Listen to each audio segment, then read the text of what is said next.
ہم چھوٹے طبقے سے لے کر بڑے سارے پروٹوکول کے قائل ہیں. ہمارا تو داماد بھی کہتا ہے کہ مجھے پوچھا نہیں میں تمہارے گھر کیوں آؤں. ہمارا تو بھائی ہر شخص اعلان کرتا ہے پروٹوکول کا. فلانے نے عزت نہیں دی تو واپس آ جاؤ, فلانے نے سلوٹ نہیں کیا تو واپس آ جاؤ.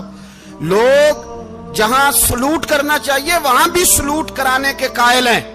پر حضرت عمر رضی اللہ تعالی, حضرت عمر کی سادگی اور پھر جناب عمر کی عاجزی, جب انسان اپنے اوپر سوار کر لیتا ہے نا, سوار کر لیتا ہے, میں بدکار پرانا خادم کسے در ملی نی ٹوئی, تے واصف یار نے نظر جو کی تھی تے واصف ہی. میں اکثر سوچتا ہوں حضور نے جہاں بھی کہا نا, فرمایا میرے بعد نبی ہوتے تو خطاب کے بیٹے عمر ہوتے. حضور نے فرمایا عمر جس رستے سے جاتا ہے شیطان وہ رستہ بدل جاتا ہے. نبی پاک صلی اللہ علیہ وسلم نے فرمایا میرا عمر وہ ہے کہ اس کی زبان پر حق جاری ہے.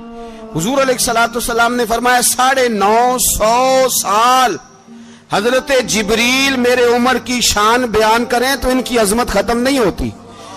950 سال جبریل عظمت بیان کرے تو ختم نہیں ہوتی. یہ بات ہے حضرت عمر کی.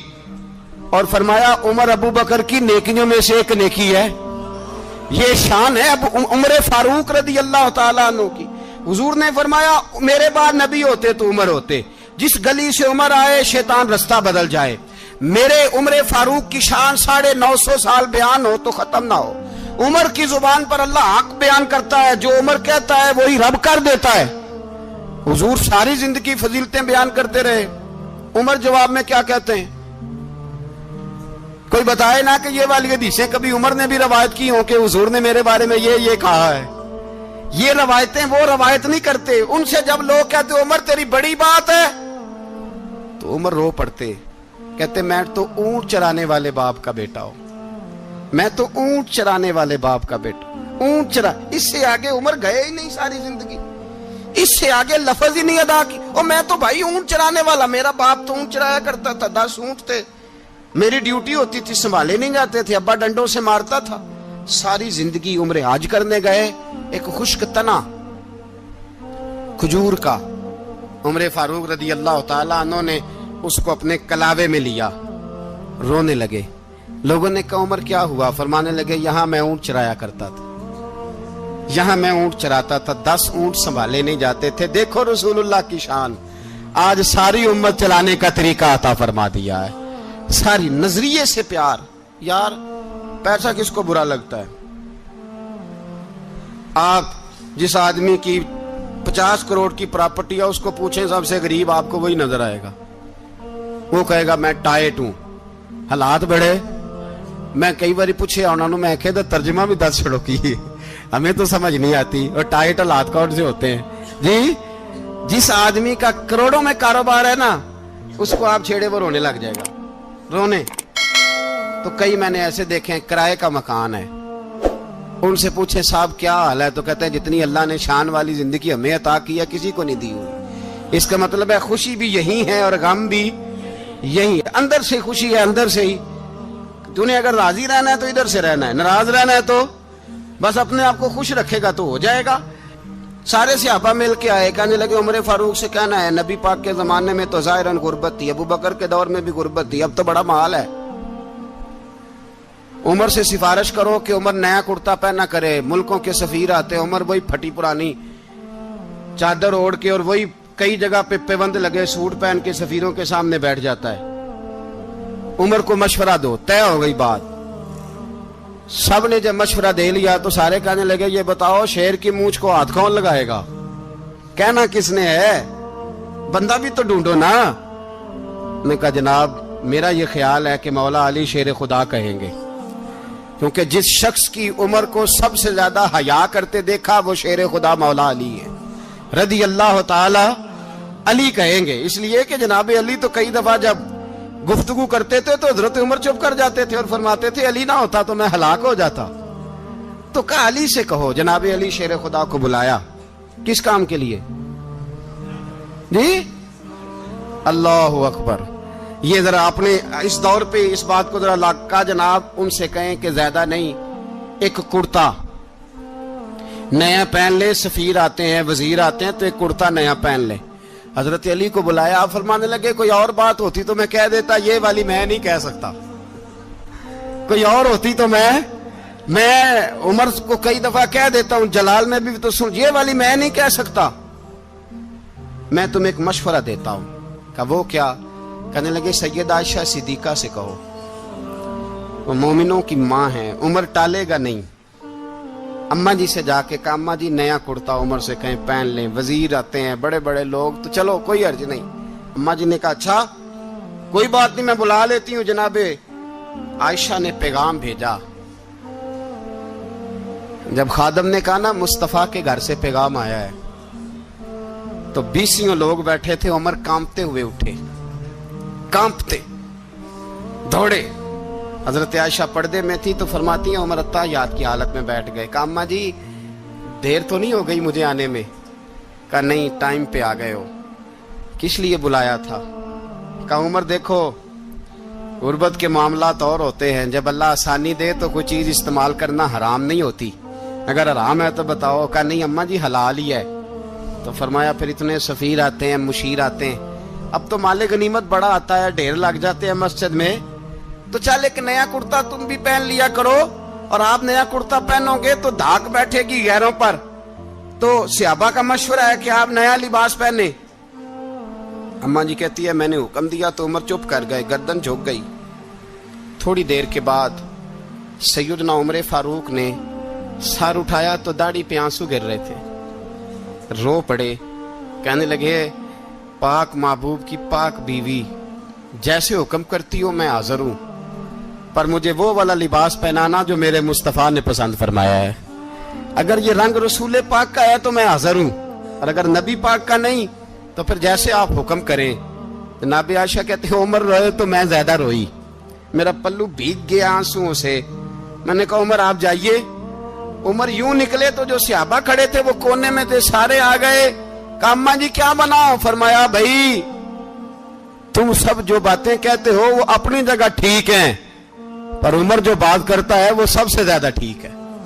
عمر جس پہلو پر بات کرتا ہے وہ, یار ایسی عاجزی, ایسا رنگ, ایسا انداز, ایسا طرز حیات, ایسی زندگی. اولاد کے معاملے میں لوگ بزدل ہو جاتے ہیں, بزدل. پر حضرت عمر کا بیٹا مصر گیا, وہاں سے کمائی کر کے لایا, تجارت کرنے گیا, لاکھوں کا مال. کون سا باپ ہے دنیا میں جس کا بیٹا باہر سے پیسے لے کے آئے تو ابا تفصیل پوچھے کہ بیٹا کہاں سے کمائے, کہاں سے لایا, کتنے ملے, کیوں آئے؟ کون سا باپ تفصیل پوچھتا ہے؟ ابا تو کہتا لا صحیح, اور تعریفیں کرتا ہے میرا بیٹا بڑی کمائی کرتا ہے. کبھی پوچھا ہے اس سے کہ ڈیوٹی صحیح دیتا ہے کہ نہیں؟ کبھی پوچھا ہے کہ تو ایمانداری کی روزی لاتا ہے کہ حرام کی کماتا ہے؟ یہ باپ کی ذمہ داری ہے, یہ اماں کی ذمہ داری ہے. پھر کہتا ہے بیماری کیسے آ گئی, پریشانی کیسے آ گئی؟ تو نے کبھی سوال کیا اپنی اولاد سے؟ حضرت عمر فاروق رضی اللہ تعالیٰ عنہ کا بیٹا مصر سے پیسے کما کے لایا تو جناب عمر نے بلایا, فرمایا بیٹے اتنی تو تیرے پاس راس ہی نہیں تھی, تھوڑے سے تو پیسے لے کے گیا تھا, اتنی کمائی کیسے ہو گئی؟ اتنے تو پیسے نہیں تھے صاحب, کہاں سے کمائی لائے؟ اس نے کہا ابا جی وہ جو میرے چچا ہے نا مصر کے گورنر, آپ کے دوست, انہوں نے میری مدد کی ہے. فرمایا جتنے لوگ گئے تھے سب کی ہے مدد اس نے؟ کہا نہیں صرف میری کی. فرمایا تیری کیوں کی؟ تیری کیوں کی؟ کہا حضور آپ کے دوست ہیں. فرمایا چپ کر, حضور انہوں نے مجھے اتنے پیسے دیے, میں نے کاروبار میں ڈالے تو نفع آیا تو میں ان کی رقم دے کے. فرمایا خاموش ہو جا, باقی جتنے لوگ گئے تھے سب کی مدد کی اس نے؟ کہا نہیں حضور صرف میری کی. فرمایا اس نے تیری مدد نہیں کی, اس نے خلیفہ کے بیٹے کی مدد کی, اس لیے کہ وہ خلیفہ کو اپنے حق میں نرم کر سکے.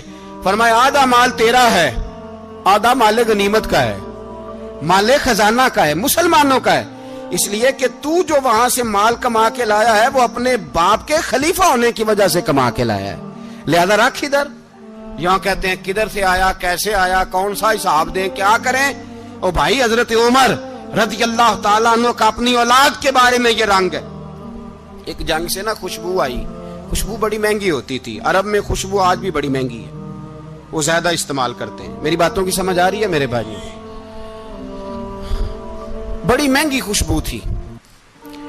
جب وہ خوشبو آئی تو حضرت عمر نے کہا، گھر میں پہلے پہنچی حضرت عمر کے، چونکہ زیادہ عورتیں استعمال کرتی تھی گھر کے اندر خوشبو، مرد بھی لگاتے تھے.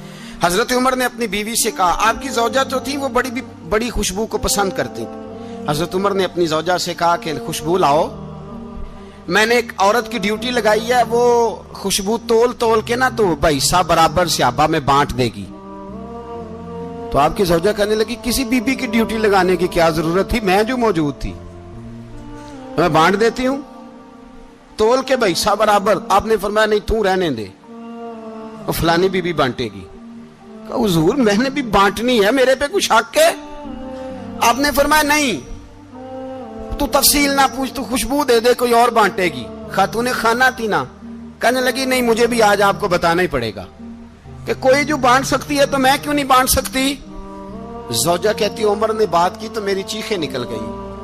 حضرت عمر فرمانے لگے، جب تو خوشبو بانٹے گی نا، تیرے ہاتھوں کو بھی لگے گی، تیرے دوپٹوں کو بھی لگ جائے گی. اگر رب کریم نے مجھ سے سوال پوچھا کہ عمر خوشبو تو مسلمانوں کی تھی، تیری بیوی کے دوپٹے کو کیوں لگ گئی، تو میں اللہ کے حضور کیا جواب دوں گا؟ اگر اللہ نے یہ سوال کیا کہ تیری بیوی نے کیوں لگائی، وہ تو حصہ تھا مسلمانوں کا، تو تو نے تیری بیوی نے کیوں لگائی؟ تو فرمایا میں نہیں چاہتا کہ اللہ کے حضور مجھے اور تجھے باز پرس ہو، لہذا کسی اور کو بانٹنے دے. زوجہ روئی اور تڑپ کے کہنے لگی، عمر مجھے لگتا ہے صبح قیامت بھی تیری بیوی ہونے کی وجہ سے اللہ مجھے جنت عطا فرما دے گا، تیری زوجہ ہونے کی برکت سے. بھائی یہ معیار رکھا، خدا کی قسم ایسا شخص تاریخ میں دوبارہ نہیں آیا. اتنا بڑا آدمی، اتنا بڑا شخص، اتنا بڑا آدمی، اور پھر رنگ یہ ہے کہ عمر 22 لاکھ مربع میل کا حکمران، 22 لاکھ، اور کھجور کے درخت کے نیچے مٹی کا ڈھیلا لے کے سو گئے ہیں، پرواہ کوئی نہیں، کوئی مسئلہ ہی نہیں. 2 غلام ساتھ بیٹھے تو ایک روٹی حضرت عمر نے گھر سے منگوائی، تھوڑا سا سرکہ، تو غلام کہنے لگے ہم نے بھی کھانی ہے. فرمایا کوئی حرج نہیں، روٹی کو پیٹ بھر کے کھانا ضروری تو نہیں، 3 حصوں میں بانٹ لیتے. ایک آدمی آیا ہوا تھا مصر کا رہنے والا ملنے کے لیے، اس نے پوچھا عمر کدھر ہیں، تو کہا وہ ادھر جاؤ مسجد میں بیٹھے ہوں گے. اور واپس آیا تو کہنے لگا وہاں تو 3 غلام بیٹھے ہیں، ایک روٹی بانٹ کے کھا رہے ہیں، لگتا ہے کئی دنوں سے روٹی نہیں ملی. کہا 3 غلام تو کوئی نہیں، وہاں 2 ہی تھے، تیسرے تو امیر المومنین تھے. اس نے کہا نہیں 3 غلام ہیں، کپڑے بھی ایک طرح کے پہنے ہوئے، بلکہ 2 کے تو پھر صحیح ہیں، تیسرے کے تو زیادہ ماڑے ہیں. کپڑے بھی ایک طرح کے، کھانا پینا بھی ایک طرح کا، اور ان کا نشست برخاست بھی ایک طرح کی ہے، لہذا کوئی فرق نہیں.